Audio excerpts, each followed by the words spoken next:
Si Magalong, itong ano na 'to, si Magalong nandodoon sa Davao, nag-check ng mga ano doon, ng mga flood control chu-chu doon. Anong ginawa ni Magalong?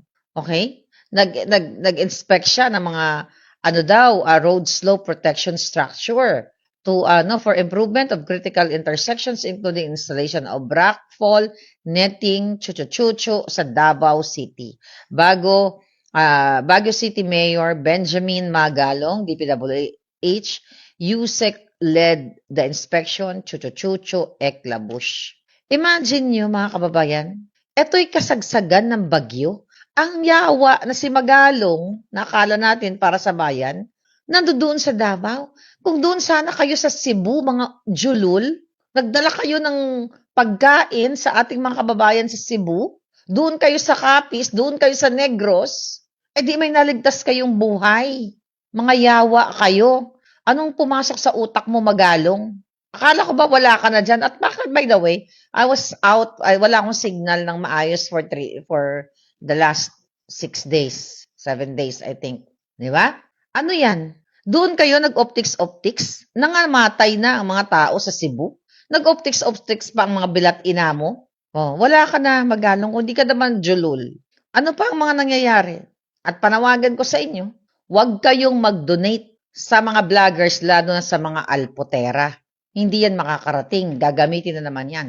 Marami kayo, gamitin nyo. Kung gusto nyo tumulong, diretso nyo sa mga tao, mag-utos kayo ng tao mapagkakatiwalaan nyo. Kakawawain na nga, kawawa naman ng ating mga kababayan sa Cebu. Tignan mo, 5,000 lang ang ibibigay. Asan ang pabahay sa kanila?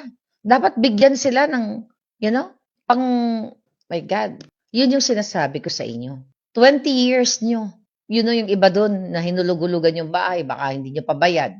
Saan kayo kukuha ng pera ngayon? Dahil hindi kayo nakipaglaban eh.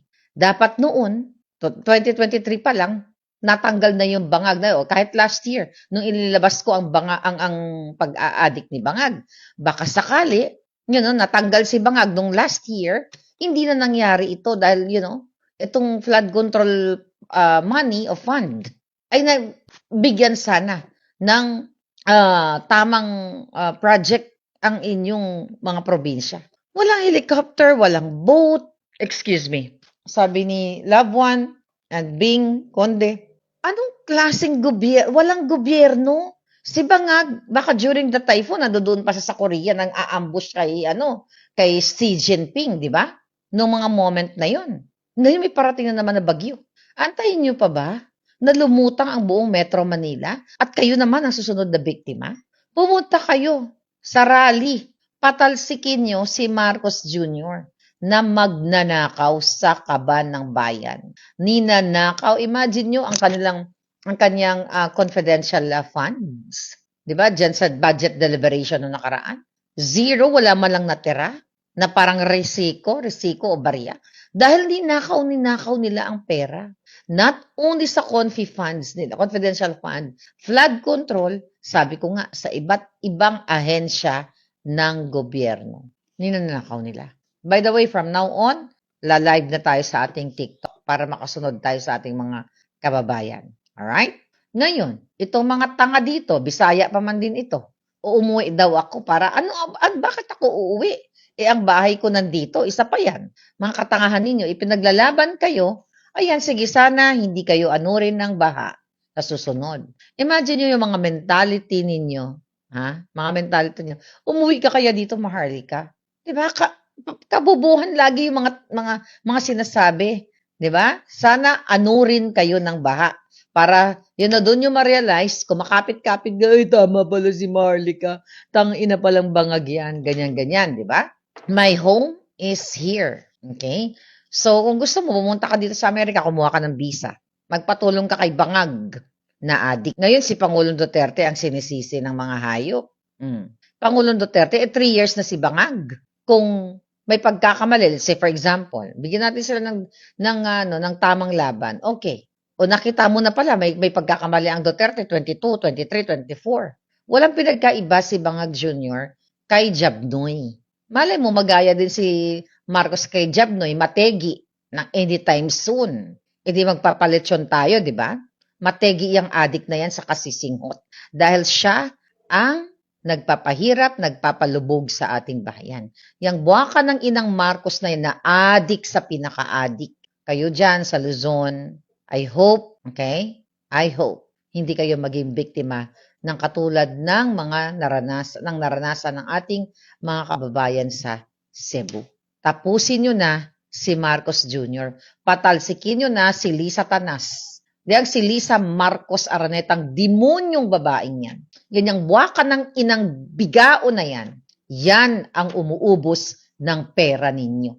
Yang hayop na yan, pag dinaysect nyo ang katawan yan, nandun sa loob ang pera ng bayan. Sa pag-iinom niya ng alak, pagdodroga, sabi nga ni Kati Binag, inalok siya ni Lisa Tanas ng droga, ng pulburon. Pag dinaysect ninyo o forensic ninyo ang katawan ni Lisa Tanas, nandyan ang katas ng pera ng bayan sa paggamit ng pulburon, sa paglaklak ng mamahaling alak. Di ba? My goodness, mga kababayan. Nakagalit. Ano ang mga balita? Ganun pa rin ang mga nangyayari sa recently, di ba, may nagrally sa ombudsman that ikulong si Marcos. Patalsikin talaga yan. Dapat ikulong. Kulang ang buhay nila. Kulang ang habang buhay na kulong. Dapat bitay patiwarik. Si Lisa Tanas dapat makulong. Yang hayop na yan, si Tambaluslos, dapat makulong yung mga hayop na yan.